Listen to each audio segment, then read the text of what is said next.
to this video in the nuclear chemistry unit. This is 18.1, the inside story. We've spent so much time on the outside of the atom. Now it is time to work our way inside. In today's video, we're going to talk about radioactivity, introduce table O to you guys, and we are going to balance and write simple nuclear equations. If you haven't already done so, please make sure you have downloaded and printed your companion worksheet. Make sure you got a calculator handy, and of course, you will need your CCERT and your periodic table. So without any further ado, let's get started. So part one of this video is going to be all about something called radioactive decay. And I am going to pose to you guys the same question that I would normally pose to my class. Guys, how many of you out there have heard of radiation? And of course, all the hands go up. And I say, well, you guys know what radiation is then. They all say, yes, yes, yes, yes, yes. And I say, okay, what is it? And it's crickets from there. Very few kids, if any, can actually tell me what radiation is. They just know it's like this thing, and most of the time it's bad, which is not necessarily 100% true all the time.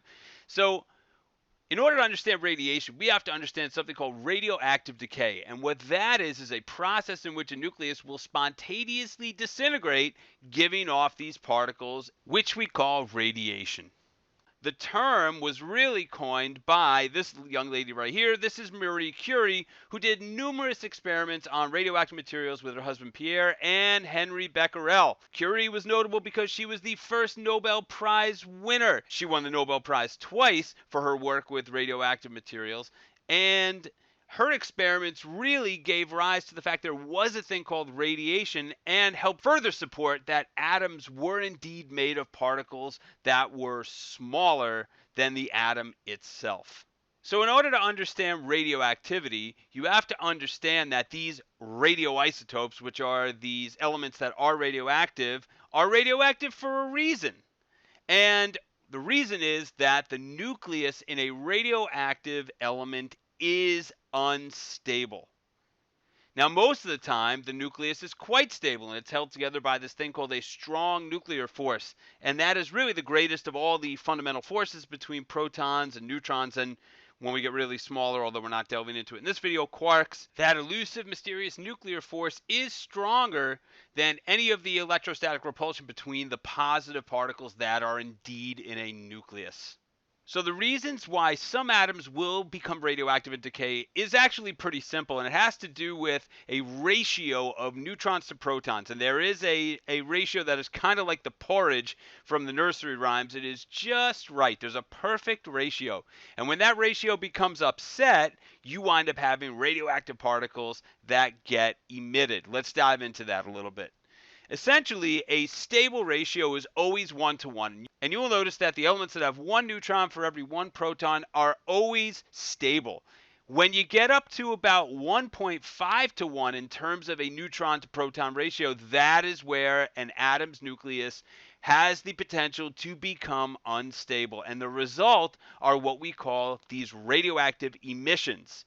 The radioactive emissions are the release of these nuclear particles that are spit out by an atom to actually fix the problem and return that ratio back down to below 1.5-to-1. So you can take a radioactive material like, let's say, uranium-238, and that will then start to spit particles out, and we see that here on what is called a decay series, until enough particles have been spit out that the ratio gets down to 1.4 or so to 1, and we wind up having a change in the identity of the element. That uranium-238, which was radioactive, has now become lead-206. Why?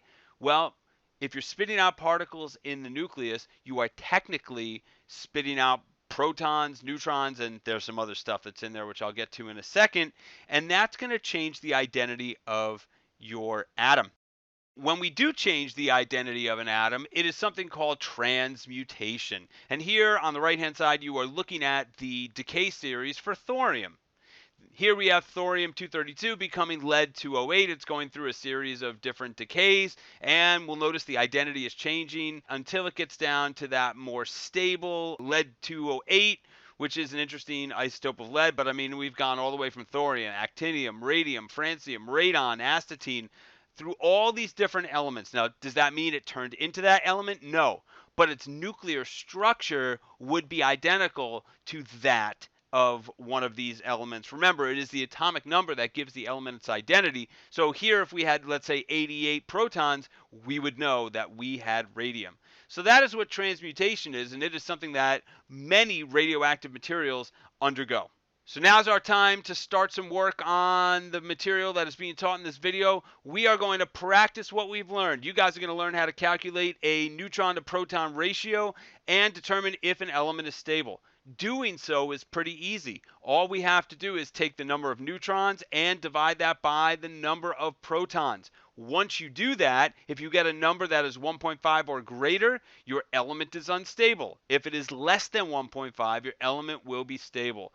So pause the video now and fill out this chart and make a determination on the stability, and then unpause the video once you think you have an answer. All right, if you did it correctly, here's what you should have gotten. Of the three of these, we would have had curium, which was unstable, while carbon and this tin isotope that we see here would have indeed been stable. Here is your neutron to proton ratios. Let's now dive in a little bit deeper into the different types of radioactive emissions and eventually start to balance nuclear equations. I'm going to introduce to you guys Table O and the different types of radioactive decay. So if you haven't already done so, make sure you take out your CSERT, open it up to Table O, and make sure you have a periodic table handy because we're going to need that as well. So New York State has been very generous, and they've actually given you on Table O the 6 different types of radioactive emissions that you guys need to know.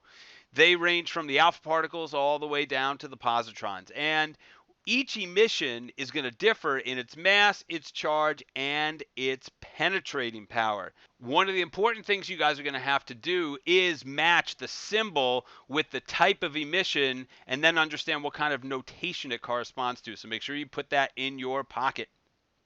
In the meantime, let's get into some of the finer points of these nuclear emissions that we see on Table O, starting with the alpha particle. If you guys think back to September, you may remember the alpha particles from, you guessed it, Ernie Rutherford's gold foil experiment. Well, we didn't really get into what an alpha particle was. We just said it was positively charged, and now it is time to find out why. The alpha particle is actually made of 2 protons and 2 neutrons. So a lot of people affectionately will refer to it as a helium nucleus because, you guessed it, that's what a helium nucleus is made out of. So when an element undergoes alpha decay, we start with what is known as the parent isotope. If it's radioactive, it spits out the emission, which is here your alpha particle, and we get, after the loss of those 2 protons and 2 neutrons, our daughter isotope. And this may remind you a little bit of mitosis, same sort of thing. Parent gives rise to daughter. You'll notice that these numbers also add up. The fact that we have 226 here, if we lose 4, now we're down to 222. If we lose 2 from 88, we're down to 86. We'll get into more of that later. Another notable emission is the beta particle. That causes something called beta decay. And what a beta particle is essentially a high-speed electron from the unstable nucleus. Wait a second. I know you guys are all sitting there right now going, wait a second, wait a second, wait a second. Aren't the electrons outside the nucleus? And you know the short answer is yes, but y'all weren't ready for that. So the truth is there are what are the equivalent of electrons that are in the nucleus as well. Beta particles have no mass whatsoever, just like electrons, but do have a -1 charge, which is also like electrons, which is pretty much why they say they are high-speed electrons. They can be shown as the B for the beta particle or as an E with the isotope notation of 0 and -1 here. Any way you slice it, both of those can be used to show you beta decay. The positron is the positive version of the electron, where we also have a mass number of 0 here, but a charge of +1. They are affectionately referred to in certain books as antimatter. And probably the most dangerous of all the emissions that are on Table O is your gamma radiation. It has no mass and no charge, but it is very fast moving and has the most penetrating power, and is usually a co-conspirator that is released along with alpha or beta radiation. Here we see it is released with the alpha particles. It's pretty bad for you, and most of the radiation that is of the ionizing type that causes issues and mutations in humans and tissue damage are gamma emissions. If I look at this pretty cool graphic here, you will see that in terms of penetrating power, the alpha particle penetrates the least. That can be stopped by your skin, or it can be stopped by paper. They're pretty large, lumbering, and slow moving, so they can't really get deep within things. The beta particle moves a little faster, so it can penetrate paper but gets stopped by, let's say, aluminum. And of course, here you see your gamma radiation, which penetrates both paper and aluminum, and only gets stopped by lead if it's thick enough. So note to self, stay away from your gamma radiation. All right, now it's time to get started balancing nuclear equations and using the new knowledge that we have about our nuclear emissions. So grab table O, grab a periodic table, and let's go. In order to balance nuclear decay equations, you have to understand that there is going to be what we call conservation of both mass and charge. And you may have actually had an inkling that that was the case from the previous slides that we were doing when I was introducing all the different emission types. So check out this example that's here. Basically, this is a game of math. What's on the left-hand side of an equation numerically has to equal what's on the right-hand side of the equation numerically. So let's take radioactive radon-222. The number that's on top here is our mass number. Write that down. The number that's on the bottom here is our nuclear charge, or what we usually call our atomic number. You'll notice that this is undergoing an alpha emission. Why do I know that? Because I see a mass number of 4 and an atomic number of 2. Well, if it's losing 4 and 2 from 222 and 86, the result winds up being 218 down here and 84 down here. If you think of it like a math problem, 222 here needs to equal the 4 plus the 218, which gives me 222 here, and 86 over here needs to equal the 2 plus the 84 here, which gives me 86. So we've got to have our conservation of mass on top and charge on both sides. It is simply a matter of math. When you are not given your emission, or you are not given whatever it is going to wind up forming, you can just play the game of solving for x. Whatever the variable is, solve for it, and then you'll be able to figure out either what particle is being emitted or what daughter isotope is being formed from the emission of that particle. Pause the video now and take down this table, because this is going to tell you what each emission type is, what the effect is on the atomic number, and what the effect is on the atomic mass. Start the video now after you get this down. All right, now that you got this nailed, let's dive in and let's do some examples. Here I have radioactive uranium-228, and it looks to me like it formed a thorium-224. Now, they're not telling us what the emission type is here, but I can figure it out because I know that it's a game of math.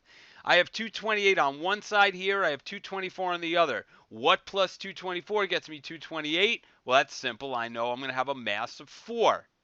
I got a charge of 92 on one side. I got a charge of 90 on the other. What plus 90 gets me 92? I know it's 2. So now what I see here is mass of 4, charge of 2. That's an alpha particle. So it's pretty simple to do the math here and figure out what you have. You could have also written this missing particle as an alpha particle with helium like that. Either one would have been sufficient. So now it's your turn. Try and figure out what the missing particle is here. All right, if you got something that has a mass of 0 and a charge of +1, let's look at table 1 and see what we got. Looks to me like we are dealing with a positron here. So this is a positron emission. No loss of mass, only your atomic number changed. And as you can see here, doing the mathematics, I have 5 on one side, 4 plus 1 gives me 5 here. 8 on one side, 8 plus 0 gives me 8. I have conservation of both mass and charge. All right, let's give this one a shot here. We have a copper-68. It's undergoing a beta emission. See if you can figure out what it's making. If you said that it is making something with a mass of 68 and a charge of 30, you would be correct. Now, here's what some people get wrong. you have to interpret this beta particle that's here as something that is going to take away 1 from whatever the atomic number is here. So we still have conservation of charge, because if I have 29 on my left-hand side here, 30 minus 1 gives me 29 on the right, and then 0 and 68 gives me 68. It matches the 68 that I have here. Now, what is this? Well, it's no emission that we're looking at. We actually have the emission here. What we were trying to do is figure out what we were actually making. So now I got to go to my periodic table and say, well, what has an atomic number of 30?